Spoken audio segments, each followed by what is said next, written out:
Maka untuk sekian lamanya Abu Bakar Siddiq ini ya sholat, beribadah, membaca Quran di rumahnya. Ya. Namun karena dia orang kaya, dia memanfaatkan sedemikian rupa kekayaannya, dia perluas rumahnya, dia perluas teras rumahnya, dan dia membaca Quran, sholat di rumahnya tersebut. Tapi ini kemudian membuat repot tokoh Quraisy pada waktu itu. Karena dengan demikian walaupun Abu Bakar Siddiq beribadah, baca Al-Quran di rumahnya, tapi dilihat oleh orang lain. Ya.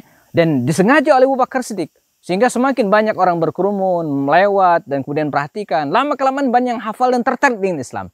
Dan tidak sedikit yang masuk Islam karena kecerdikan Abu Bakar Siddiq radhiyallahu anhu. Bersama kami belajar sirah Nabawiyah untuk memahami sejarah hidup Rasulullah SAW dan para sahabat. Melalui video-video pendek, diskusi dengan para tokoh dan pakar, lewat program Kelas Kupas lewat obrolan santai.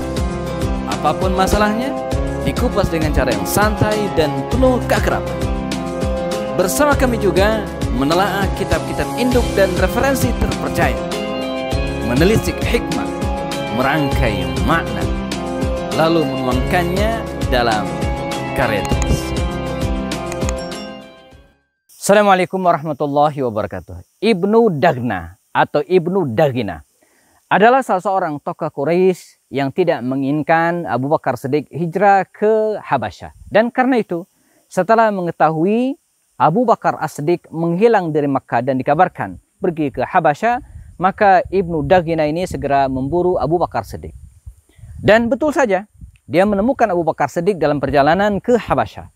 Maka kata Ibnu Daghina, wahai Abu Bakar, Anda tidak boleh hijrah ke Habasyah.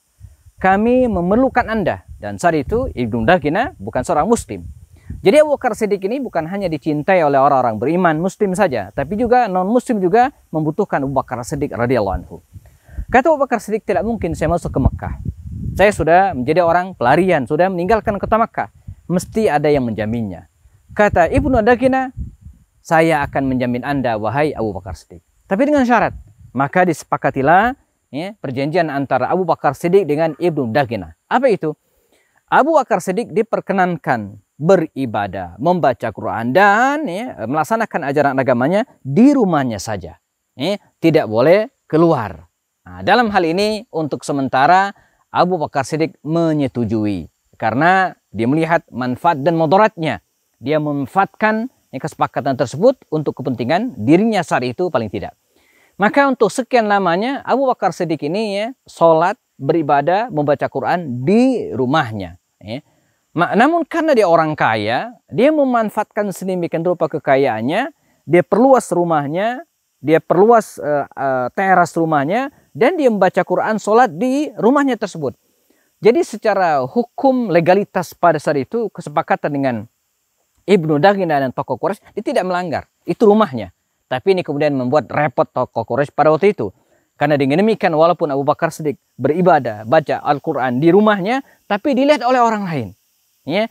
Dan disengaja oleh Abu Bakar Siddiq. Sehingga semakin banyak orang berkerumun, melewat, dan kemudian perhatikan. Lama-kelamaan banyak yang hafal dan tertarik dengan Islam. Dan tidak sedikit yang masuk Islam karena kecerdikan Abu Bakar Siddiq radhiyallahu anhu. Nah, ini memberikan pelajaran kepada kita bagaimana Abu Bakar Siddiq ya, saat itu memanfaatkan kesepakatan dengan tokoh bangsa Arab Quraisy, tokoh-tokoh kafir Quraisy ya, untuk kepentingan dakwahnya, untuk kepentingan Islam. Tapi ketika ya, hal itu kemudian bertolak belakang dan kemudian dia dicegah untuk melakukan hal itu, maka dia kata dia, saya kalau Anda melarang saya sama sekali berdakwah, bahkan di rumah saya sendiri tidak boleh, maka saya menolak kesepakatan tersebut. Akhirnya Abu Bakar Siddiq ya, dilepaskan atau kemudian selesailah kesepakatan tersebut dan Abu Bakar Siddiq tidak mendapatkan jaminan lagi untuk berdakwah di rumahnya. Nah, pelajaran bagi kita hari ini teman-teman sekalian, bagaimana kita harus bisa memanfaatkan semaksimal mungkin kondisi yang kita miliki. Hari ini kita berada di dalam kondisi kemajuan teknologi yang luar biasa. Kita manfaatkan ya, kemajuan teknologi untuk kebaikan, untuk dakwah, ya, tersebarnya kebaikan-kebaikan di muka bumi ini. Ya.